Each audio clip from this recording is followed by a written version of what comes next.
Assalamualaikum warahmatullahi wabarakatuh dan salam sejahtera. Saya ucapkan kepada Ustaz Muallim bin Muhammad Bakri.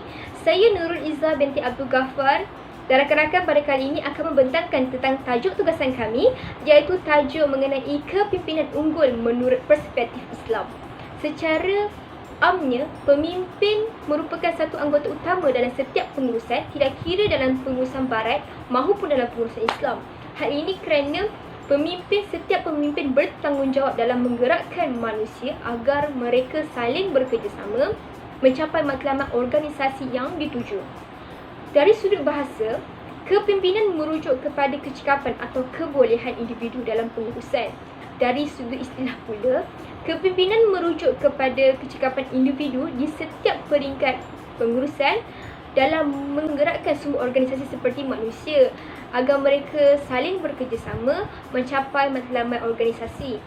Menurut perspektif Islam, kepimpinan unggul merupakan satu kaedah yang digunakan atau kecekapan kebolehan individu dalam menggerakkan sekumpulan manusia agar mereka saling bekerjasama dalam memastikan kehendak Islam dapat dipenuhi dan mencapai matlamat Islam yang sebenar, iaitu mencapai al-falah dan keredaan Allah Subhanahu Wa Taala. Contoh kepimpinan unggul Islam yang sewajarnya kita contohi yang dapat kita lihat melalui kepimpinan Rasulullah sallallahu alaihi wasallam. Hal ini kerana Rasulullah sallallahu alaihi wasallam merupakan satu contoh yang terbaik bagi mereka yang menginginkan keredaan Allah. Justru itu, kita sewajarnya memimpin dengan benar agar mendapat keredaan Allah dan mencapai al-falah. Seterusnya, saya akan berikan kepada penyampai yang seterusnya. Terima kasih. Seterusnya, saya akan menerangkan mengenai ciri-ciri kepimpinan unggul. Antara ciri-ciri yang perlu dimiliki oleh setiap pemimpin yang unggul adalah menurut petunjuk di dalam Al-Quran dan contoh kepimpinan yang diamalkan oleh baginda Rasulullah. Hal ini kerana baginda merupakan contoh teladan yang harus dicontohi dalam segala bidang kehidupan. Ciri-ciri yang pertama adalah Muslim, iaitu Islam, akil balik dan lelaki. Pemimpin lelaki mempunyai beberapa kelebihan berbanding wanita dari segi kepimpinannya. Pandangan yang jauh dan bermakna lebih utama dari mengutamakan perkara yang dekat dan remeh mengenai kepimpinan. Seorang lelaki mampu untuk memimpin dengan lebih tenang dan tidak beremosi dalam menguruskan organisasi. Ciri yang kedua ialah adil.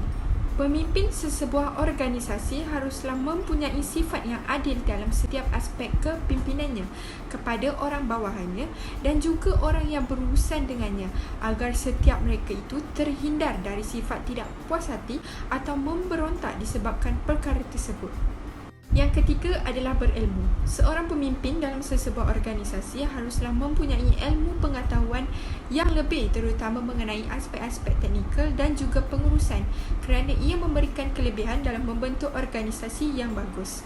Pemimpin yang berilmu juga dapat membezakan di antara yang ma'ruf dan yang mungkar serta mengetahui perkara-perkara yang berkaitan dengan kepimpinannya.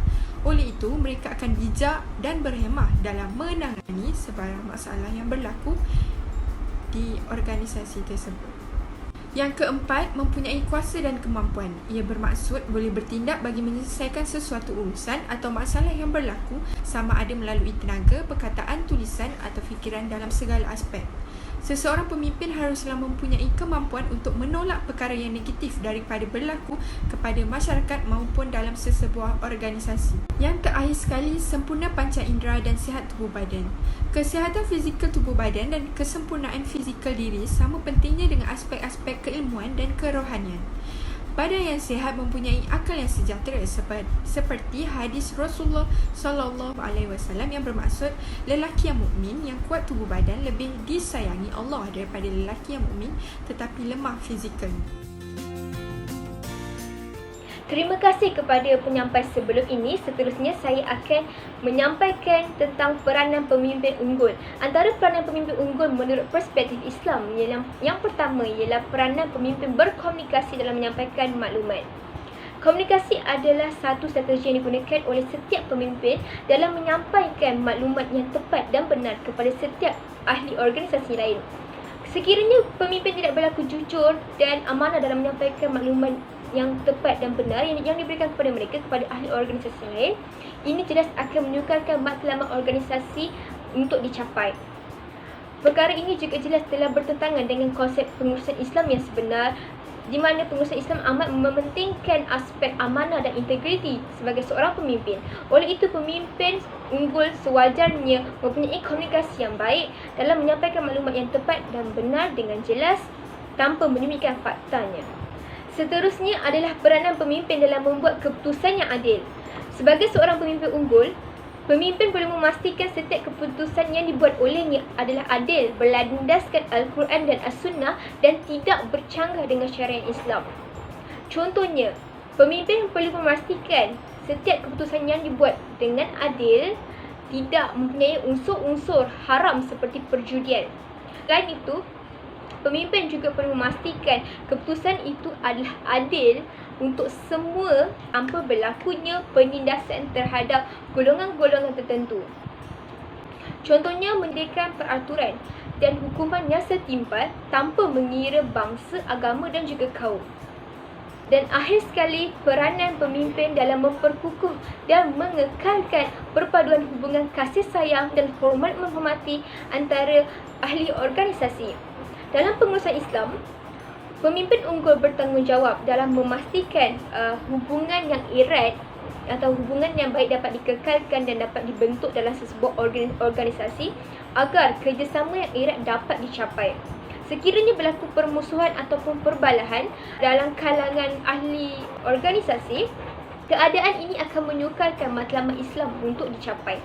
Oleh itu, pemimpin perlulah bijak dan adil dalam menyelesaikan masalah yang berlaku agar wujudnya hubungan kasih sayang dan hormat menghormati antara ahli organisasi dalam sesebuah organisasi. Seterusnya, saya akan berikan kepada penyampai yang lain. Terima kasih. Assalamualaikum warahmatullahi wabarakatuh. Nama saya Nur Nabilah Huda binti Jamaluddin. Saya akan membentangkan kesan kepimpinan unggul kepada sesuatu pengurusan. Antara kesan kepimpinan unggul yang pertama ialah objektif sesuatu urusan dapat dicapai dengan cepat. Okey, setiap pengurusan mempunyai objektif yang perlu dicapai. Ini termasuklah urusan berkaitan sekolah, kuliah maupun tempat kerja. Kumpulan yang diketuai oleh pemimpin yang unggul, mereka tentu sahaja akan bersama-sama menguruskan sesuatu perkara dengan terbaik demi pencapaian objektif yang cemerlang. Jika dilihat sesetengah pemimpin yang tidak mempunyai keunggulan dalam memimpin, ahli kumpulan sukar untuk mencapai objektif dengan mudah kerana mereka tidak mempunyai kata sepakat sehingga urusan mereka menjadi kucak-kacir. Hal ini sekaligus mengakibatkan objektif yang mereka kecapi sukar untuk dicapai. Maka dengan ini jelaslah bahawa dengan pemimpin yang unggul dapat memberikan kesan terhadap pencapaian objektif yang cepat dan cemerlang. Antara kesan kepimpinan unggul yang kedua ialah ia dapat membantu organisasi itu dalam membina dan menghasilkan inovasi baru dan idea yang kreatif.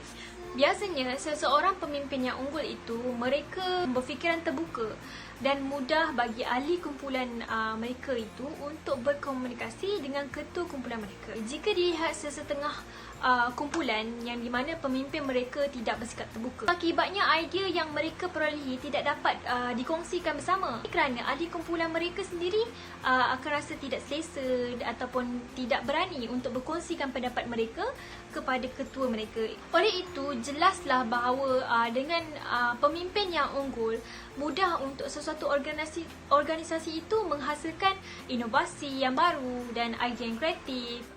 Akhir sekali, kesan kepimpinan unggul yang ketiga ialah sesuatu organisasi itu mudah mendapat kejayaan yang berterusan. Bagi mencapai sesuatu kejayaan, ianya bukanlah sesuatu perkara yang mudah. Ini kerana jika dilihat sesuatu kumpulan yang dipimpin oleh pemimpin yang unggul, mereka akan sentiasa mencari strategi yang baik untuk mencapai sesuatu kejayaan itu dan mereka akan memastikan ahli-ahli kumpulan mereka menjalankan aktiviti ataupun kerja dengan baik untuk mencapai kejayaan yang berterusan. Pemimpin yang unggul ini, mereka ni akan sentiasa mempunyai komunikasi yang baik dengan ahli kumpulan mereka bagi mendapatkan kerjasama dan kepercayaan agar urusan mereka menjadi lebih mudah dan pantas. Dengan ini, jelaslah bahawa mengapa dengan adanya kepemimpinan unggul, urusan organisasi mereka mudah untuk mendapat kejayaan yang berterusan. Assalamualaikum warahmatullahi wabarakatuh. Nama saya Muhammad Kamal Syabir bin Rizal Kamal. Jadi untuk bahagian saya akan menerangkan tentang perbezaan umum antara konsep kepimpinan Barat dan juga kepimpinan Islam. Kepimpinan ditakrifkan sebagai salah satu cara mengatur aktiviti manusia melalui pemusatan kuasa bagi mencapai tujuan kehidupan masyarakat. Tetapi melalui pandangan Islam pula, kepimpinan merupakan satu proses menggerakkan sekumpulan manusia bagi memenuhi kehendak Islam bagi jangka masa pendek dan juga jangka masa panjang yang mampu mencipta suatu wawasan menuju matlamat Islam yang sebenar. Jadi sebenarnya dari situ juga kita dapat lihat perbezaan di antara kepimpinan Barat dan juga kepimpinan Islam. Antara perbezaan lain yang dapat dilihat adalah melalui sistem pengurusan kepimpinan. Sistem pengurusan kepimpinan Barat adalah berlandaskan falsafah ekonomi rasional yang mana ia bergantung kepada kemampuan pemikiran akal semata-mata. Manakala sistem pengurusan kepimpinan Islam pula adalah berlandaskan Al-Quran dan As-Sunnah. Selain itu, perbezaan lain yang dapat dilihat adalah melalui objektif yang dicipta. Objektif Barat kebiasaannya menjurus kepada memaksimalkan kualiti dan keuntungan semata-mata, manakala kepimpinan Islam antara objektifnya ialah menjalankan tugas yang diamanahkan oleh Allah dengan adil dan memelihara hubungan sesama insan dan juga memakmurkan muka bumi ini dengan cara yang diredai oleh Allah. Di dalam proses membuat keputusan juga terdapat perbezaan di antara kepimpinan Barat dan juga kepimpinan Islam. Kepimpinan Barat kebiasaannya pihak berkuasa atau pihak atasan saja yang terlibat dalam proses membuat keputusan, manakala pihak bawahan hanya menuruti perintah pihak atasan. Tetapi kepimpinan Islam pula, proses membuat keputusan adalah melalui proses musyawarah di mana setiap ahli akan diberi peluang untuk memberi pendapat dalam proses membuat keputusan supaya keputusan akhir yang dihasilkan adalah efektif dan adil bagi semua pihak yang terlibat. Kesimpulannya, konsep kepimpinan Barat dan kepimpinan Islam mempunyai caranya tersendiri dalam membawa sesebuah kepimpinan tersebut ke arah kecemerlangan. Tetapi sebagai umat Islam, kita sewajarnya lah memilih cara kepimpinan Islam yang sudah tentu telus, benar dan adil.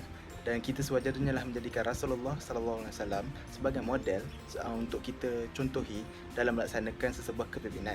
Jika kita melaksanakan sesebuah kepimpinan tersebut berlandaskan Al-Quran dan As-Sunnah, sudah tentu kepimpinan tersebut berada di jalan yang menuju kejayaan.